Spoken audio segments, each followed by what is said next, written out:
Exercice 4. Calculer les limites suivantes.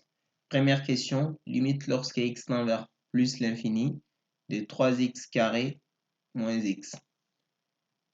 Donc, limite lorsque x tend vers plus l'infini de 3x carré moins x, ça nous fait ici plus l'infini moins l'infini. Directement, c'est une forme indéterminée. Donc, à ce niveau, il faut lever l'indétermination. Comment on fait pour lever l'indétermination?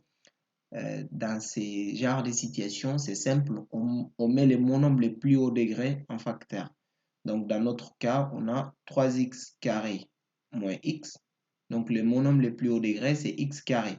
On met x carré facteur de 3 moins 1 sur x. Voilà. Et puis, on peut calculer la limite maintenant. On sait que limite lorsque x tend vers plus l'infini de x carré, ça nous fait plus l'infini. Et limite lorsque x tend vers plus l'infini de 3 moins 1 sur x est égal à 3. Donc maintenant, on peut conclure par produit limite lorsque x tend vers plus l'infini de x carré facteur de 3 moins 1 sur x qui va nous faire plus l'infini. Donc, je te propose de mettre la vidéo en pause, faire la question 2, puis revenir voir la correction. Ici, fais des efforts pour trouver le résultat de ces calculs-là. C'est très important. J'espère que tu as trouvé le bon résultat. Sinon, voici les détails de calcul. On a limite lorsque x tend vers plus l'infini de racine carrée de x plus 8 moins racine de x. Directement, ce calcul nous donne une forme indéterminée puisqu'on a plus l'infini moins l'infini. Et pour lever l'indétermination ici, on va utiliser l'expression conjuguée. L'expression conjuguée de ces termes-là, ça va être racine carrée de x plus 8 plus racine de x. On le multiplie, on divise par le même terme. Après simplification, nous allons trouver 8 divisé par racine carrée de x plus 8 plus racine de x. Donc finalement, limite lorsque x tend vers plus l'infini de racine carrée de x plus 8 moins racine de x, ça nous fait limite lorsque x tend vers plus l'infini de 8 divisé par racine carrée de x plus 8 plus racine de x. Donc on aura réel sur infini qui va nous donner directement 0. Maintenant, passons sur la question numéro 3. Donc, limite lorsque x tend vers plus l'infini de cosinus de x sur x moins 8.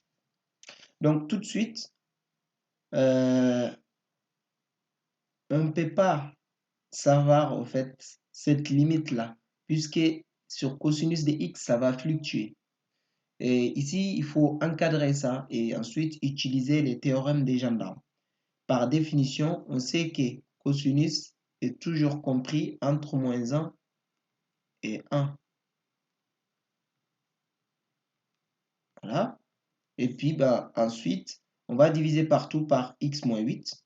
Donc, on aura toujours moins 1 divisé par x moins 8, qui sera inférieur ou égal à notre fonction cosinus de x divisé par x moins 8 inférieur ou égal à 1 divisé par les mêmes termes x moins 8.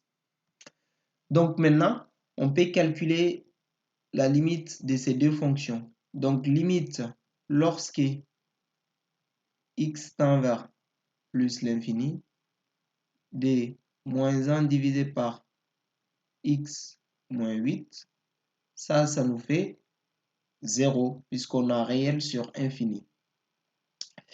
De même, limite lorsque x tend vers plus l'infini de 1 sur x moins 8, ça nous fait également 0. Directement, on peut conclure d'après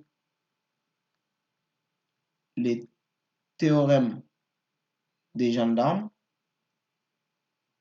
les théorèmes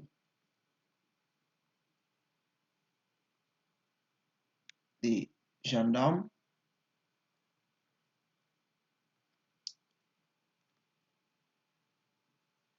d'après les théorèmes des gendarmes, limite lorsque x tend vers plus l'infini de cosinus de x divisé par x moins 8 égale à 0. Voilà. Donc, je te propose de mettre la vidéo en pause, faire la dernière question, puis revenir voir la correction. La question numéro 4. Déjà, je m'excuse puisqu'il y avait un moins qui manquait dans la question. Ici. Donc, on a 3x carré moins 5x moins 2 divisé par moins x carré plus 5x moins 6. Directement, on a une forme indéterminée. Donc, pour lever l'indétermination ici, on factorise les termes développés que nous avons au numérateur et au dénominateur. Après simplification, on obtient 3x plus 1 divisé par 3 moins x. Ensuite, on recalcule la limite et ça va nous donner 7. Et ça met fin à cette première partie des exercices d'application.